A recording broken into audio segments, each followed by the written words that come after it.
12 a.m., Tuesday. The wall clock above the filing cabinet is stuck between 4 and 5, and every few seconds the minute hand slides forward and jumps back like it's arguing with time itself. The temperature in here sits around 62 because the boiler cut off sometime last night, and the room's so quiet that I can hear the loose pane in the studio window rattle each time an aftershock skims through the bricks. This is Evan Rook, broadcasting from the community studio in the basement of the old library on 3rd Street, downtown Redding, Northern California. If you're close, you know the building. The sandstone steps with the chipped corner, the mural of the trout on the alley wall. If you can hear me, you're on 92.7 FM within 10 miles, and if the little rig on the roof hasn't shifted again, you might catch a weak AM carrier around 710 if you're on the valley floor with a decent antenna. I'll say the numbers now in case the dial drifts while I'm talking. 92.7, 710 on the AM. That's all I've got open. If you're hearing static that rises and falls like a slow breath, don't panic. Aftershocks bend the power to the transmitter, and the needle wobbles. It comes back. Most of the time it comes back. You didn't miss a formal beginning because there wasn't one. Yesterday, 5 minutes after dawn, the first big break tore through the hills to our west. It felt like a truck braked inside the ground. I was upstairs in the stacks putting blankets in a row for anyone who needed a place to sit, and I watched the rows of books sway like trees in a hard wind. One by one, the lights blinked out, and the city fell into that blue-gray morning where every window looks like a blind eye. And I remember thinking, for just a second, that we would ride it out like we do every summer fire, with patience and work and bottled water and a steady voice from someone up the chain. But when the pavement on 3rd peeled open and water geysered out of a broken main and then stopped like a cut artery, and when I stepped outside and saw the line of cars on Market Street pointing every direction at once, I understood this wasn't a normal storm you wait to pass. This was the ground itself letting go. Day 1 was sirens, then silence, then that thin thread of cell service that let a few of us trade notes before the towers blinked off like candles. From those calls and the distant stations that still had breath to speak, here's what we know. The main shock yesterday morning was not the only one. There were 3 larger ruptures in the next 12 hours, part of a cascade that jumped along faults we were told didn't talk to each other. One crack marched north-northwest toward the Klamath Range, one slid south down the Central Valley, and another, the one we felt like a hammer around lunch, pulled at the coast. The bridge over the Sacramento River by Sundial is warped in the middle like a bow. I walked the safe side as far as I could at sunset, and the river is running brown and fast and full of strange foam, like someone shook a bottle. There is damage in Anderson and Cottonwood, and a line of buckled asphalt near Red Bluff that looks like a snake asleep under a blanket. The grocery store on Pine lost the front windows. The hospital ran on generators until midnight. Then the sound fell off. If you're a nurse or anyone with training, they've moved triage to the parking lot. Look for the parking meters painted blue. It's just beyond them under a line of tarps. That's what I know, because I walked it. Here's what others have told me from farther out. A ham operator in Chico, who calls himself Hatch, says he heard a Sacramento repeater cough up traffic that Caltrans has 2 major I-5 spans out, one near Williams, one south of Elk Grove. Someone on a cracked frequency said the Bay Bridge lanes rippled like ribbon and the BART tubes are shut. I can't confirm those last details, but I can tell you this. The state's emergency alert system logged on only once in the afternoon for our county. Then it dropped. The red ribbon crawled across one of the last TVs in a bar on Shasta Street, telling us to seek open ground and prepare for aftershocks. Then, the screen froze with the anchor mid-blink and stayed that way until the bartender gave up and turned it to face the wall. In the gaps where the official voices should be, other voices are stepping in. An old friend from college who works at a small lab down near Livermore left me a voicemail just after the second big break. He said their instruments had been busy for weeks. Tiny shifts, deep harmonic noises, a few of them called singing, but not in a pretty way. Low, long notes that rolled through the crust like the sound you get when you run a wet finger around the rim of glass. A couple of his colleagues argued it was just the usual pre-slip noise amplified by an unlucky geometry, and he would have agreed if it weren't for a thing he called phase lag. One subsystem didn't line up with their expectations by nearly a full hour. He told me, "Evan, if you have anyone listening in the Northern Valley, tell them the strain didn't discharge cleanly." He used plain words after that. More movement is likely, and the fault has friends. That was his phrase. The fault has friends. I know some of you want politics. You want to know who is in charge and why the convoy that came up 299 stopped at Old Oregon Trail and turned around. A man who works night security at the county building says the governor recorded a short address from a mobile studio on the fairgrounds yesterday after sunset. They tested the feed, started to push it out, and 3 minutes in the truck lost its generator when a jack sank into soft ground. No backup. There were troops on the fairgrounds, but they weren't ours. I assume guard, but their patches were subdued, and I didn't get close. They set up a cordon and redirected traffic away from the medical tents, not toward them. I'm not trying to start anything by saying that. I'm telling you what I saw. There was a man near the south gate yelling that his sister needed insulin and that he knew there was a fridge running on a generator inside. He was right. I saw the chest cooler humming under a fold-out table through the fence. No one let him through. Later, 2 medics came out with a box of supplies, and the man was gone.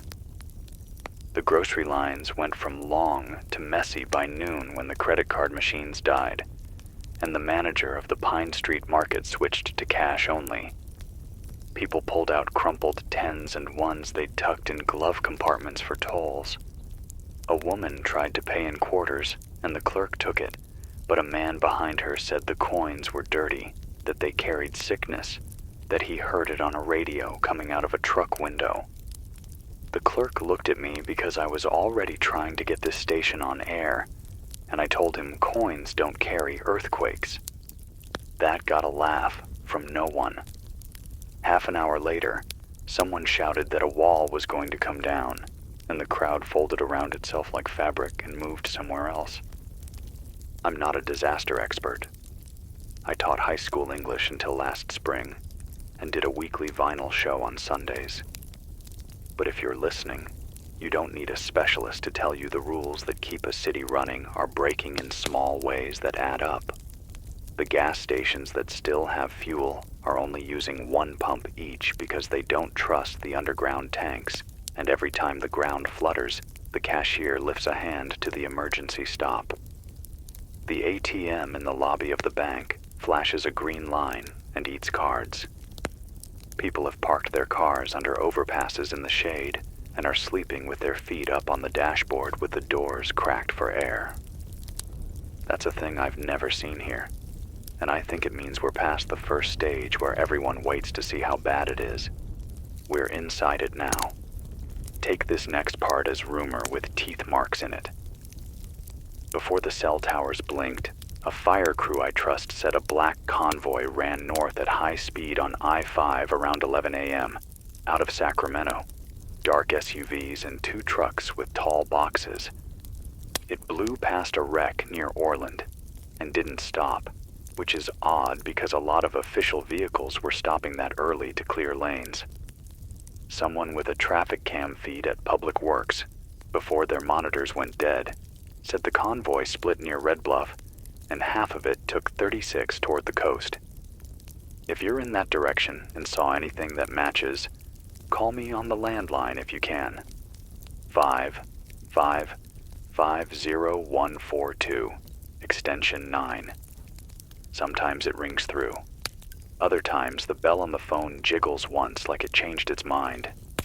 If you get me, talk slow and give me your street or a landmark, because maps slide in your head when you're tired.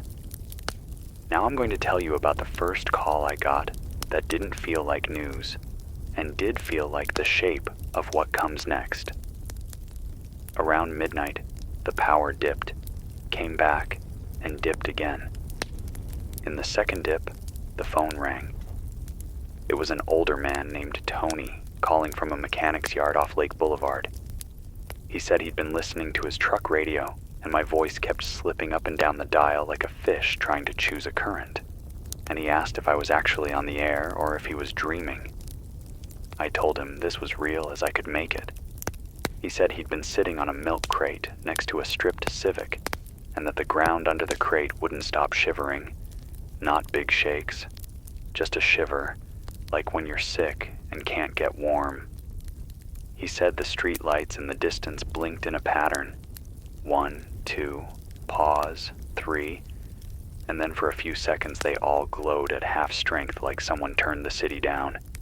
Then, he said, coyotes started howling from the direction of the golf course, and the sound was wrong because it was steady. No bark, no yips, just a long line of sound that made his hands shake. He asked me if animals can tell the future. I told him I didn't know. Then his breath hitched, and he said a line I won't forget. If the ground is a house, someone's walking around in there. I slept for maybe 20 minutes before the cold woke me. That's the truth of it. I've got those military meal bars in a box under the desk, and I'm rationing the caffeine drink mix because I learned the hard way that if I drink too much and an aftershock hits, my heart thunders so hard, I feel like I'm falling when I'm standing still. I tell you this, not because my sleep or my nerves matter more than yours. I tell you because I want you to know the voice you hear isn't some perfect thing, polished and ready. I'm tired. I'm scared. I've got a picture in my wallet of my nephew's little league team from last summer, and I keep pulling it out, like the paper itself can tell me if he's okay down in Vacaville. If you're listening there, if anyone in Solano County is somehow riding a lucky signal, give me a sign. I'll read names on air as long as the power holds. I'll read them again and again, because hearing a name out loud keeps a person in the world for a little while longer. I want to be clear about what we can do, practically, in these hours when the official lines are thin. If your house is standing and you don't smell gas, leave the heavy furniture as it is and sleep under a sturdy table or along an interior wall. I've seen 2 houses with dressers tipped like they wanted to walk. If you're near a hillside that's lost trees in the last year, get to flat ground if you can. The bare slopes are slick.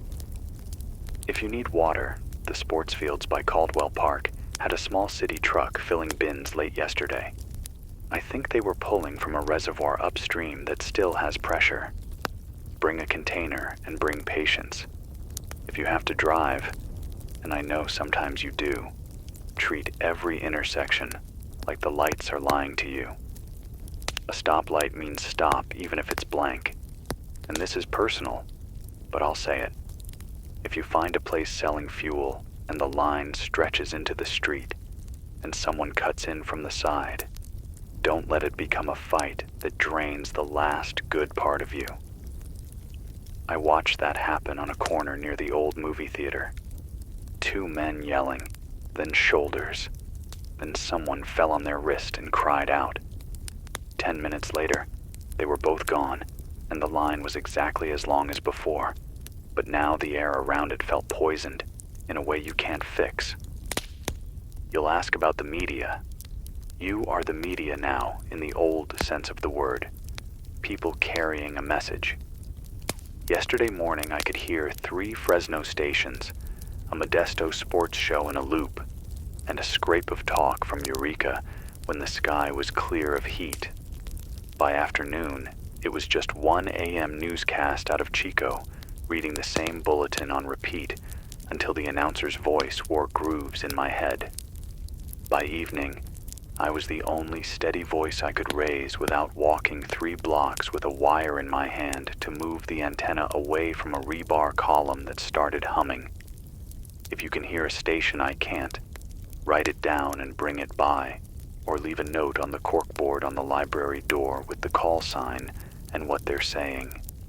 If you're a ham, I'm sitting on a cheap handheld that speaks 2 meters and sometimes 70 centimeters if the mood is right. I'll scan the local repeaters at the top of every hour and answer to the name basement. That's not a joke. It's where I am, and it's a word I trust. Now, theories.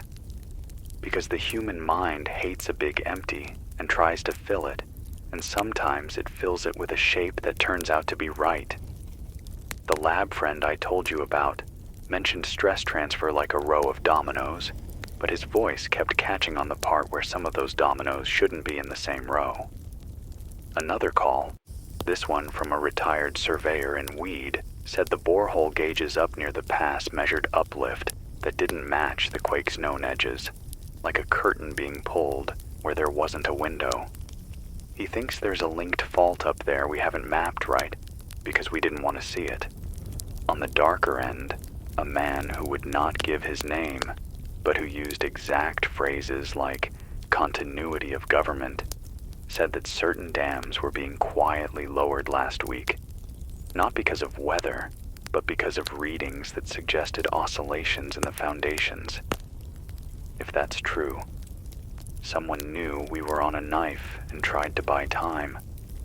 If it's not true, then fear makes people see patterns where there are only cracks. I can feel another small move under the chair legs. The pencils in the mug do a soft tap-tap. If you're new to this kind of waiting, you learn your own building's voice. Mine clicks in the bookshelf to my left a second before the floor rolls. That means I have about a breath to steady the mic stand and brace the coffee tin so it doesn't go off the edge. If you're in a manufactured home or a place with a crawl space, your warning will be different. Maybe you'll hear the ducting creak like a sigh. Maybe your dog will stand up and shake a moment before the walls twitch. Collect these little tells. They'll give you a strange kind of control in a morning when almost everything else feels borrowed. I'm going to read you 3 names in 3 places. If you know them, write it on your hand, write it on cardboard, write it on your driveway in chalk and circle it so the neighbors ask why. I have. Maya in Cottonwood, last seen on Bowman Road at noon. Jorge in Keswick walked toward the fire station with a blue backpack around 3 and didn't return. And Alyssa from Shingletown, who left a note under a rock on a friend's porch that said, "Went to the meadow, wait there." But the friend didn't find which meadow she meant. Maya, Jorge, Alyssa, your names are in the air now, and people are saying them out loud. I believe that matters. A caller named Ben from Anderson got through on the old copper line at 217 and told me the canal behind his street is running backward. That's how he said it. Voice steady, as if he were reading a grocery list. He said the surface was smooth going the wrong way, no wave, as though the water was being pulled by the sleeve. And then he said it stopped and went forward again, and then did it twice more. I wrote it down because it means more to someone with a map in their head.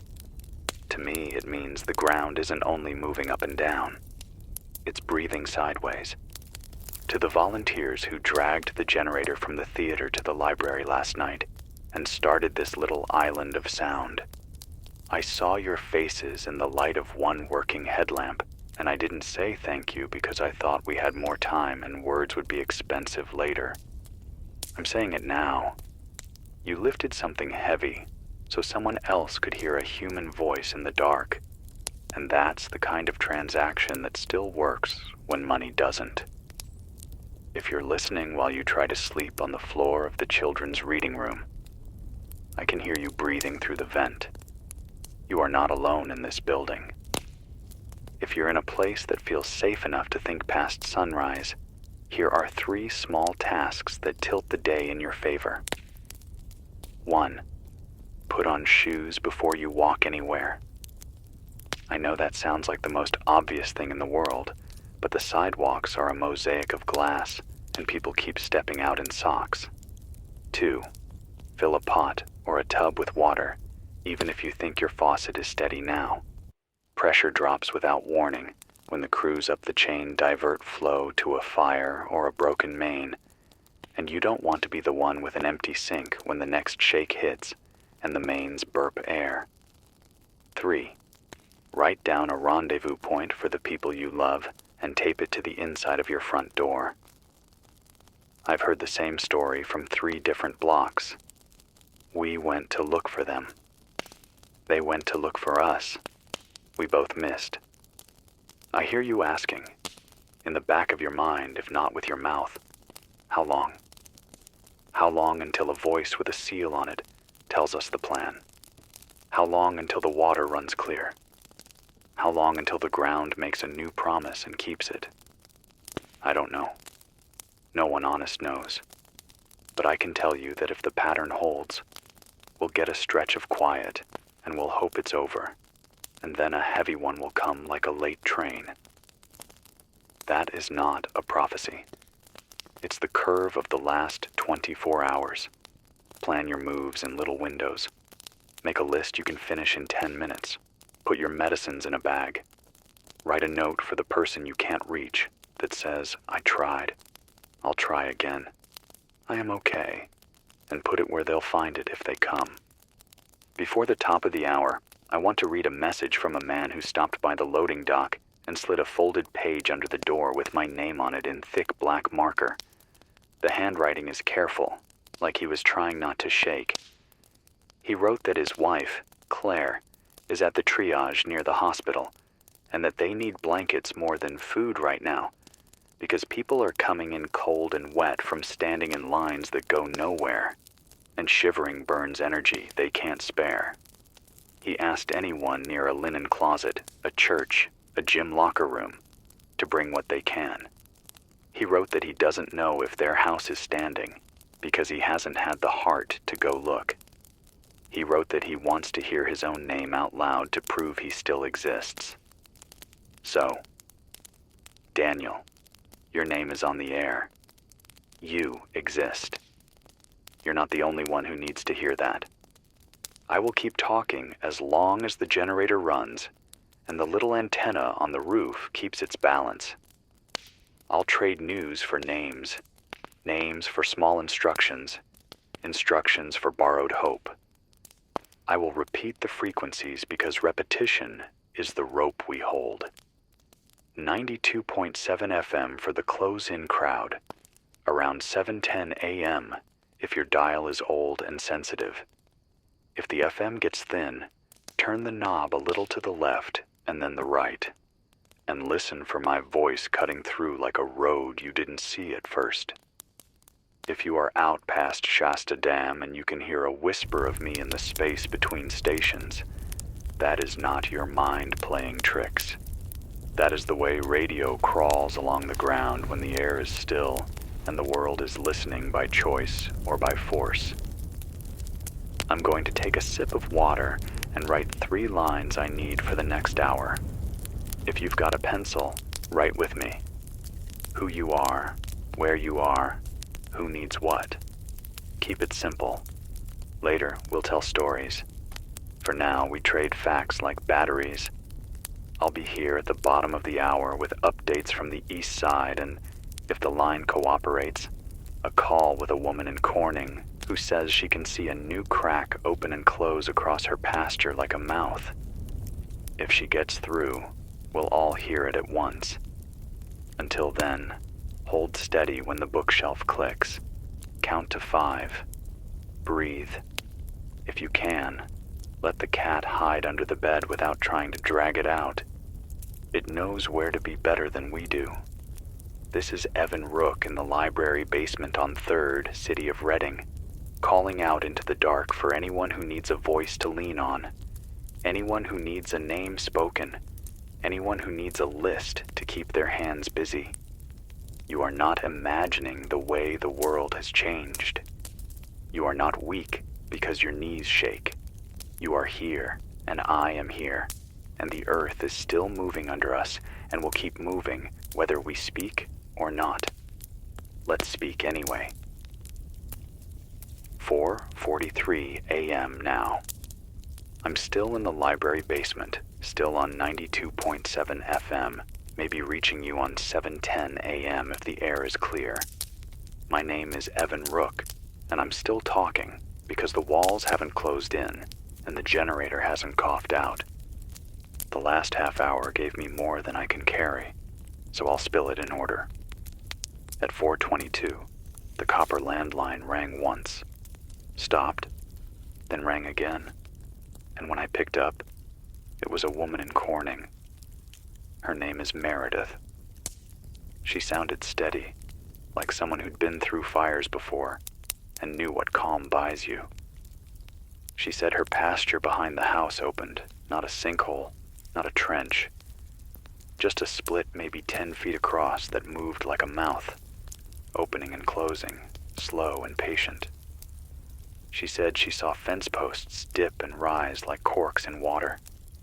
She stayed back. She told her kids to stay back. She said, "It looks like the earth is breathing." And then the line snapped. Not cut, snapped, like the voice itself had been pulled too thin. Right after, a man in Red Bluff, who gave only his first name, Joel, left a note here, slid under the door like Daniel's last hour.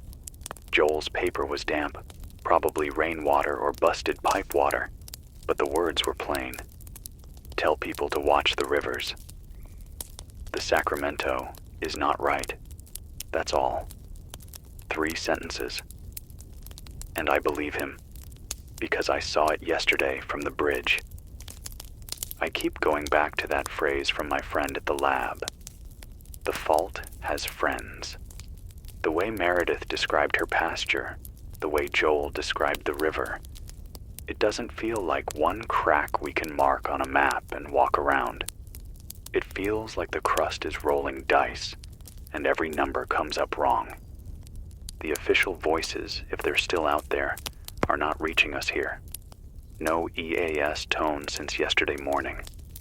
No governor's words. No county check-ins. No weather bulletins. And maybe that silence says more than anything. They don't want to speak until they can promise something. Or maybe the wires that carry their voices are the same wires sagging across Market Street, snapped and sparking against wet asphalt. If you're listening right now in a place where the walls still stand, I'll say this plain. Don't trust the ground to stay flat. If you hear a crack, if you see water moving in a way it never did before, move yourself before you try to explain it. And if you're carrying names of people who walked into the dark and haven't walked back, slide them under the door, speak them into a wire, carve them into wood if you have to. Because what I know, what I feel, is that names are stronger than silence. The hour is turning. I'll sit here, pen in hand, waiting for the next ring, the next note, the next sign that we're still linked by something stronger than fractured stone. 5:28 a.m.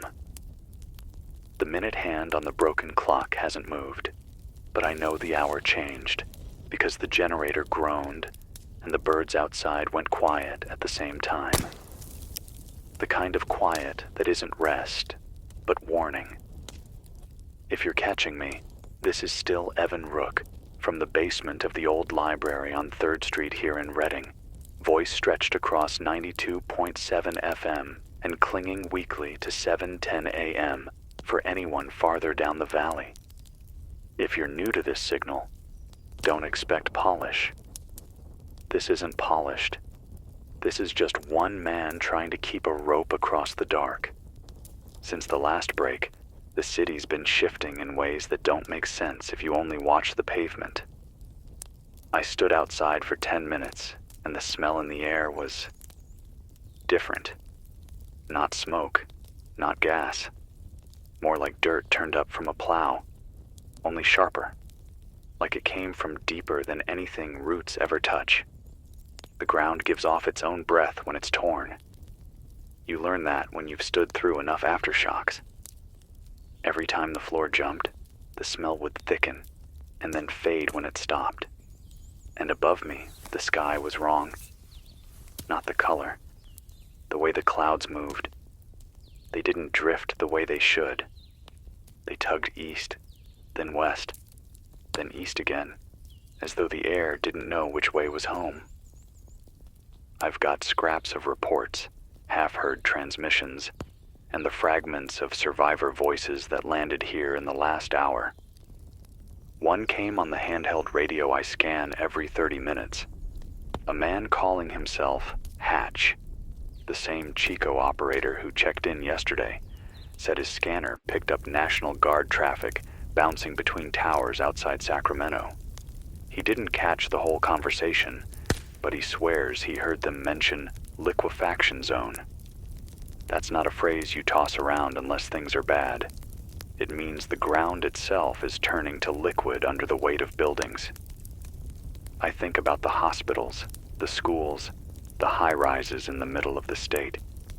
If those floors are sitting on mud instead of stone, the walls won't hold. Another voice cut through the copper line around 456, a girl named Teresa in Anderson. She couldn't have been more than 17, maybe younger, but her voice was sharp with panic and strength in equal measure.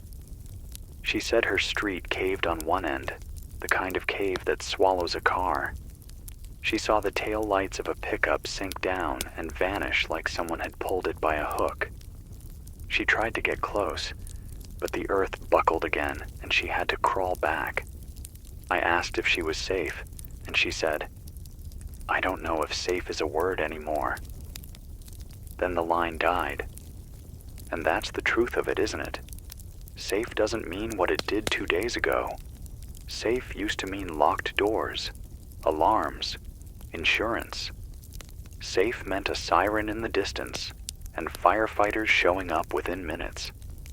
Now safe means the ceiling didn't drop while you slept, or the road didn't split while you crossed, or the water you just drank wasn't laced with broken pipe rust.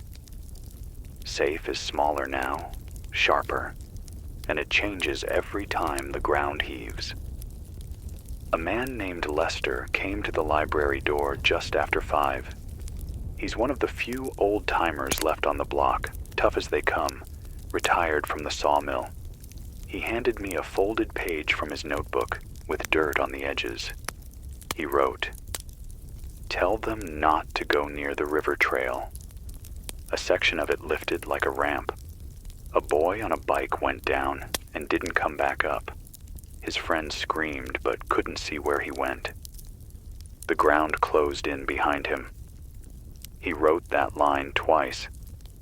The ground closed in behind him. He didn't try to say more.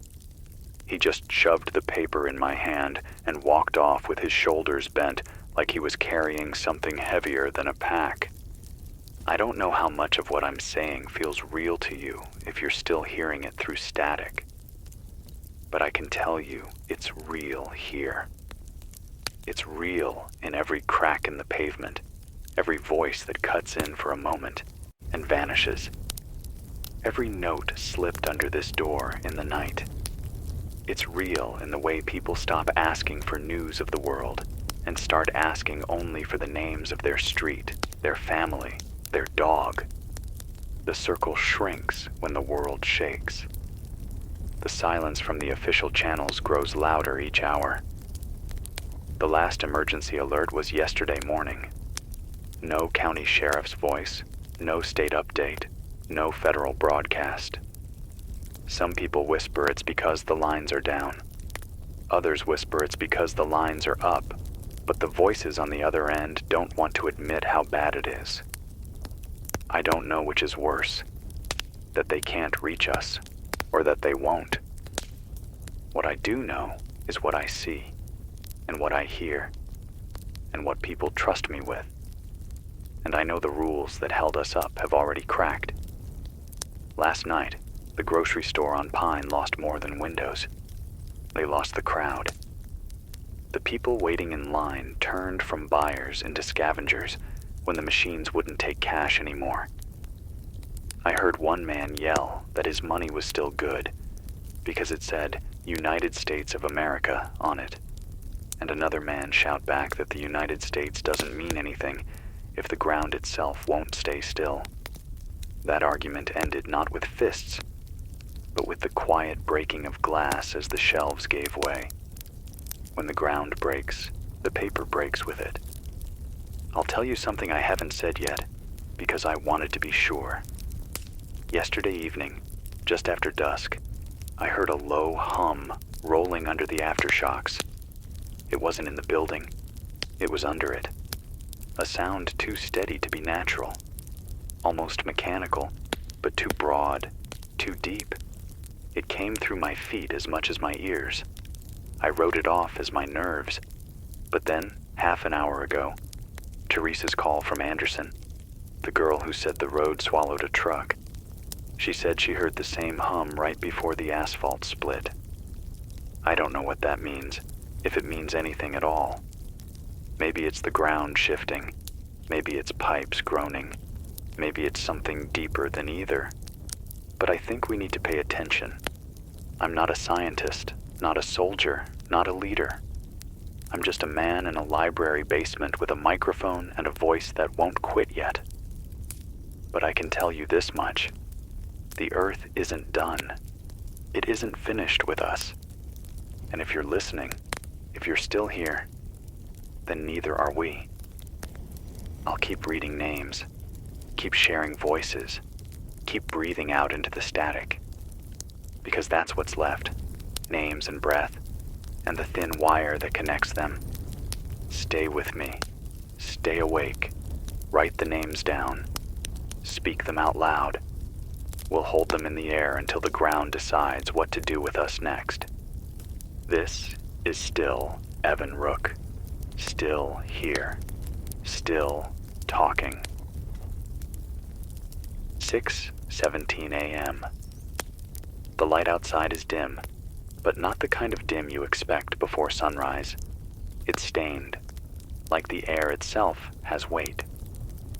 If you're just finding this broadcast, my name is Evan Rook, and I'm still alive in the basement of the library on 3rd Street, Reading. The clock on the wall gave up hours ago, but I've been marking the time by the groan of the generator and the way the birds rise and then fall silent in unison, as if they're waiting for the next break in the ground. In the last 40 minutes, the city has shifted from panic into something stranger. It's not calm, not even close. It's a watchfulness, a waiting. People don't move as fast anymore. They look around before they cross a street, like they're not sure the road will still be there when their second foot lands. I stepped outside to stretch my legs and saw a row of people standing on Pine Street, not talking, just standing. Every single one of them staring down at a crack in the pavement that had widened overnight. It runs almost clean across the street from curb to curb, maybe 2 feet wide now. You can't see the bottom. Someone tied a flashlight to a rope and lowered it down, but the light went out halfway. They pulled it back up, and the bulb was shattered. I didn't stick around to see what they tried next. A man named Carl called in from Shasta Lake. Said the dam groaned around 5:40 like a ship straining at anchor. He said he's lived there 30 years and never heard anything like it. He was on the access road when it happened, sitting in his truck, and the sound was so loud, he thought at first the engine had blown. He got out and realized it wasn't the truck. It was the concrete itself. He said it was like the dam was hollow and something inside it wanted out. He drove back down the road and hasn't looked behind him since. Another call came through on the copper line, this one from a woman named Hattie in Cottonwood. She said the houses on her street tilted overnight, not collapsed, tilted. Every single one leaning east, like they'd all been pushed by the same invisible hand. She said people woke up dizzy, sliding out of bed without knowing why. Her own house now leans so far she can't open her front door. She has to climb through the window to get out. She told me her husband is sick from it, that the tilt has made him nauseous, like his body knows the ground is wrong. She asked if I knew when it would stop. I had no answer for her. I've got another note here, slipped under the door from someone who didn't leave their name. Just 4 words in thick pencil. The hills are moving. No explanation, no time, no place. Just that. And I believe it, because yesterday on the north side, I saw a line of trees bending all the same direction. Not in wind, but in soil. Their trunks shoving forward, like they were caught on a slow wave. We're past the point of calling this just earthquakes. That word, earthquake, feels too small now. It makes you think of one shock, one moment, one cleanup. What we're in isn't a moment, it's a condition. The ground is alive under us, not in the poetic sense, but in the raw way a wound is alive, bleeding, twitching, refusing to close. The silence from the government grows louder. People keep asking me if I've heard anything from Sacramento, from Washington, from the Guard. I haven't. The last official word was yesterday, a broken emergency crawl on a barroom TV, cut short. Since then, nothing but static. I've been scanning the bands, turning the dial, listening for any voice with authority. Nothing but empty hums, half signals, a prayer service on one channel that looped for hours before going dark. If anyone in power is still speaking, their voices aren't reaching us here. And when the official voices fall silent, the unofficial ones grow louder. A man named Dwight called me on the handheld around 6. Said he worked at a small survey team in the foothills before this. He swears they were told to stay quiet last week about unusual readings, uplift in places where no fault should be active. He said they'd been seeing phantom lines, as he called them. Faults that didn't exist on any map, faults no one admitted were there. He thinks what's happening now is those phantom lines opening at once. He said, the crust doesn't care what we wrote down. It's moving how it wants. And then he hung up. People are scared, and scared people talk. I've heard whispers about liquefaction swallowing entire neighborhoods in Sacramento, about Oakland's port cranes toppling like toys, about Los Angeles split by a scar running straight through downtown. I can't confirm any of it, but I know this. The absence of denial is its own kind of confirmation. I'm tired. My throat hurts from talking.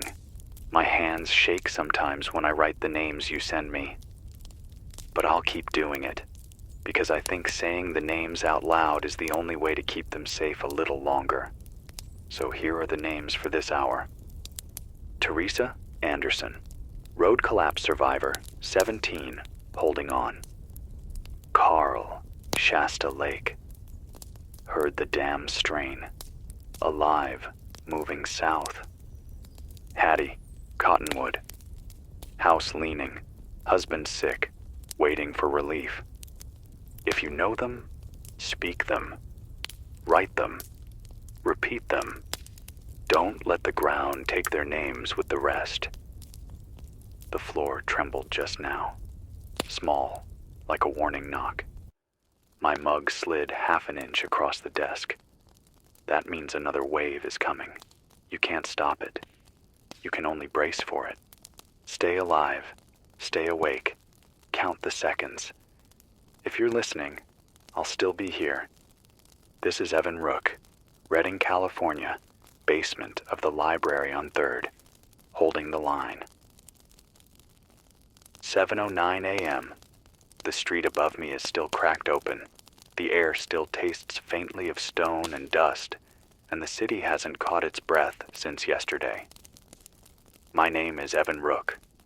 If you're still tuning in, I'm on 92.7 FM here in Redding, maybe reaching you faintly on 7:10 a.m. if the static isn't too heavy. The last hour pulled in more voices than I expected. It feels like when the ground moves, the people who can still find a signal move too, as though the earth itself is pushing them to talk. I'll start with this. A man named Richard called from the edge of Red Bluff just before 7. He said the freeway south is gone. Not just cracked, not just buckled, gone. He described it as a ribbon of road swallowed whole, one section sagging like a rug that's lost its floor. He saw a semi-truck down in the gap. Couldn't tell if the driver got out. He said cars stacked up behind him, then turned off their engines and just sat there. No honking, no shouting, just silence. People staring at the place where the road used to be. Another voice came through on the copper line. Ellen from the east side of town. She said she woke to the sound of glass breaking, but it wasn't her house. It was the grocery 3 blocks away. She walked there barefoot because her shoes had slid under the tilted bed frame, and when she got close, she saw people carrying what they could out of the dark store. No bags, no carts, just arms full of cans and boxes. She said no one was talking, not arguing, not laughing, just moving in and out like shadows. She told me she grabbed a bag of rice from the sidewalk and went home, and then her voice broke. She said, "I don't know if that makes me a thief now." Ellen, if you're still listening, you're not a thief. You're alive, and that's the only rule left that matters. There's something else happening out there that scares me in a different way. A ham operator up in Weed, same one who warned me yesterday about those strange readings, said he's been hearing bursts of coded traffic on frequencies usually dead at this hour. Not military standard, not law enforcement either. Something older, he called it. Clipped Morse, repeating on a cycle. He thinks it's tied to old Cold War relay towers they never tore down, buried deep enough to outlive the first shocks. He says someone, somewhere, is awake on the other end. What they're saying, he can't tell me. But the fact that it's there at all, that's what gnaws at me. Someone had a plan for this. Someone thought the ground might one day betray us. Closer to home, a boy maybe 12 years old came to the library door half an hour ago. He didn't speak, just pressed his face to the glass and slid a photograph underneath. It was him and his sister, standing in front of their house. He'd written on the back, "If you see her name, say it. Her name is Clara. I'm saying it now. Clara, if you're anywhere in range, your brother is alive, and his picture is safe with me." The ground hasn't let us alone, even for 10 minutes. At 6:47, the bookshelf here rattled, the window groaned, and dust fell from the ceiling in a slow curtain. Not violent, not deadly, just constant. Like the earth is reminding us it's still awake, still restless. And people are restless too. A man named Gordon, who runs a small farm out by Bella Vista, got through on a handheld. He said the irrigation canals have reversed, water flowing uphill. He swears he watched a dead branch float the wrong way against gravity. He asked me if that meant the land itself has tilted. I told him I don't know, but I wrote it down because every strange thing matters now. There's no use sugarcoating it. Order is gone. The rules we lived by 2 days ago aren't holding. Money is slipping into meaninglessness. Shelves are being emptied, and people are deciding what's worth saving with their own hands. No government voice is telling them what's right, what's legal, what's owed. And in that vacuum, fear grows. I hear it in every call, every note. But I also hear something else. Not hope. Not exactly. More like stubbornness. The way Ellen carried that rice home. The way the boy left his sister's name. The way Richard sat with strangers on the freeway, engines off, watching the road disappear without turning on each other. That stubbornness might be the last rope holding us up. Here are the names for this hour. Clara, name carried by her brother. Ellen, East Side, alive, carrying rice.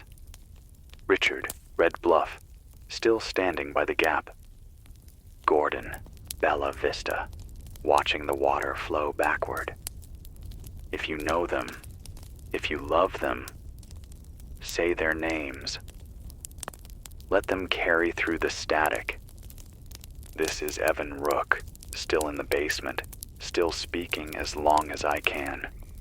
The ground will keep moving, but so will I.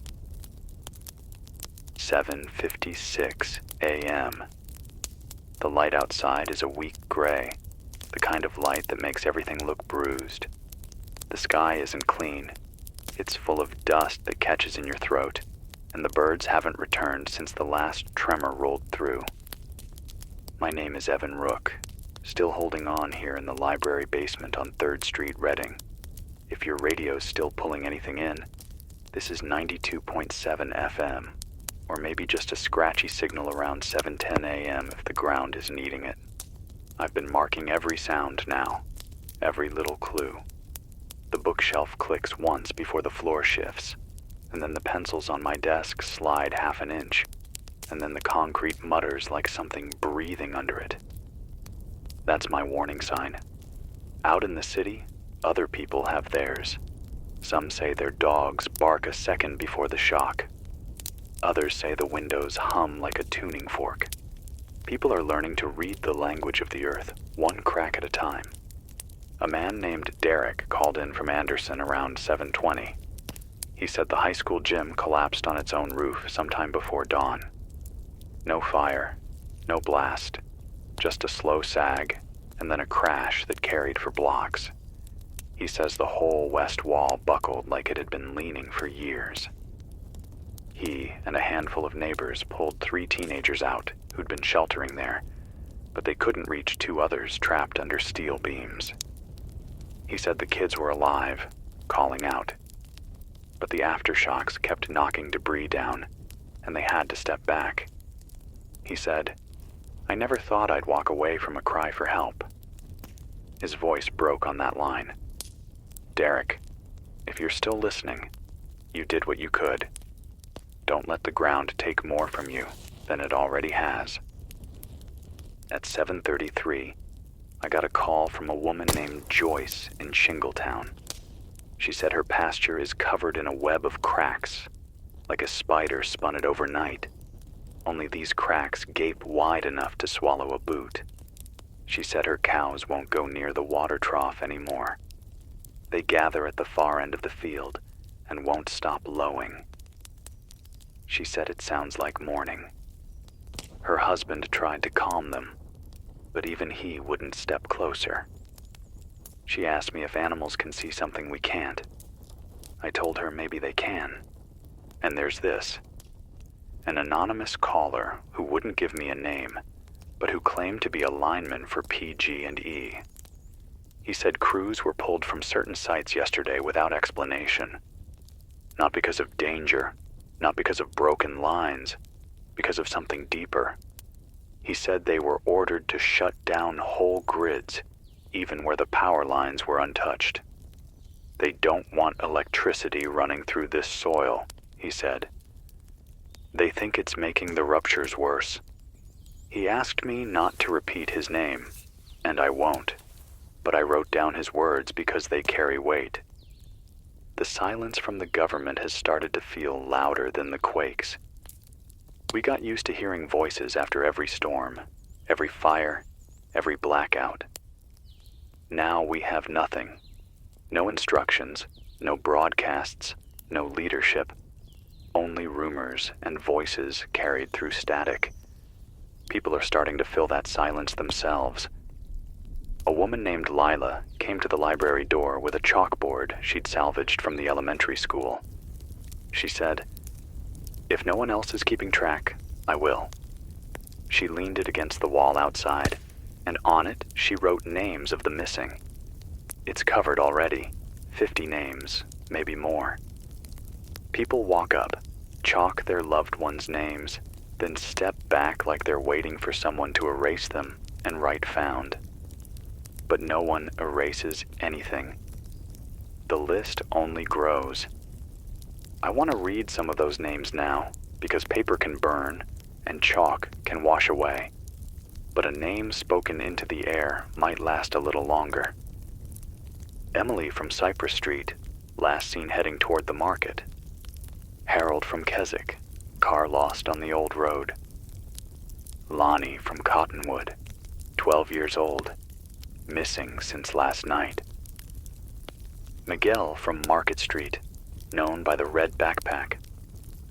Clara, name still carried by her brother. If you know these names, if you love these people, keep speaking them. Don't let the silence eat them. A boy named Aaron called from Chico just before I came back on air. He said he and his mother were sheltering in a parking lot. Their car is their home now, and they share what little food they have with another family. He said he hasn't heard from his father since the first quake. His voice was thin, but he said something that hit me harder than anything else this morning. If the ground doesn't stop moving, will the sky fall too? I had no answer. I still don't. The cracks are spreading. The silence is growing. But the voices are still here. And as long as they reach me, I'll keep speaking them into the dark. This is Evan Rook, Library Basement, Reading. If you're out there, you're not alone. 8:41 a.m. now. The dust outside is heavier than it was at dawn. It drifts in slow sheets down 3rd Street and sticks to the window, so the daylight looks like it's coming through dirty water. My name is still Evan Rook. This is still 92.7 FM from the basement of the library on 3rd. And if you're hearing me at all, it's because the little antenna on the roof hasn't fallen yet. Every hour it gets quieter up there. Not just fewer cars or fewer sirens. Quieter in the way a room gets when everyone inside is holding their breath. At first, you could hear people calling to each other, even joking to keep the fear down. Now the only human sounds are feet scuffing over broken asphalt and doors creaking open and shut. Even the dogs have stopped barking. At 8:12, a man named Brian from Corning got through on the copper line. He said a whole section of the freeway median has risen almost 3 feet since last night. He said cars are nosed into it like toy trucks in a sandbox, stuck at odd angles, and he saw people abandoning them and walking south with bags slung over their shoulders. He told me, "It's like the road's growing a spine." Then he laughed once, hard, like he hated the sound coming out of his own mouth, and hung up. A woman named Olivia left a note under the library door. It's a page from a school notebook, torn along the perforation, written in blue pen. "My father is trapped inside the Rite Aid on Pine. The ceiling fell. Please send someone, no phone number, no address. Just that." I read it 3 times, then folded it back up because there's no one to send. A teenage boy named Matt called from Shasta Lake around 8:28. He said he's been walking since the bridge collapsed yesterday. He described an entire neighborhood leaning at an angle so steep the mailboxes look like they're pointing at the ground. He said he heard a low droning sound just before the earth shifted again, and the sound made his teeth buzz.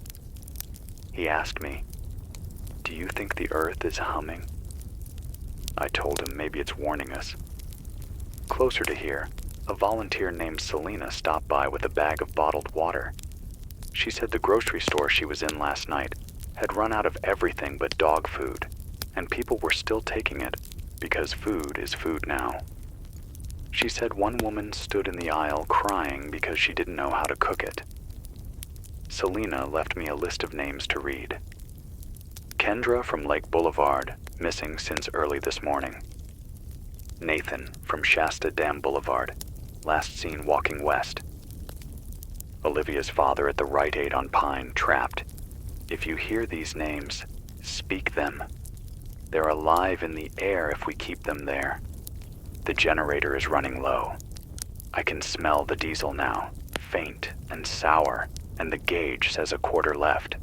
I'll ration it. But when it goes, it goes. That's the reality. And I'm starting to feel it too. The weight of not knowing. My throat is raw. My fingers are stained with ink from scribbling names in places. When I close my eyes, I see cracks running through the dark like lightning veins. It's hard to tell if I'm awake sometimes. But I keep talking, because the silence outside feels like a trap. If you're listening right now, take a moment to breathe. Check the ground around you. Make sure nothing heavy can fall. Keep water close. If you can, write down the names of the people you're with. Tape it somewhere visible. If you're separated, write where you're going. It might be the only thing that saves you. This is Evan Rook in the basement of the library on 3rd Street, Reading.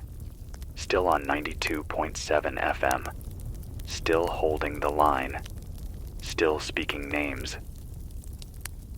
9:35 a.m. The generator gave a little cough, but it's still running.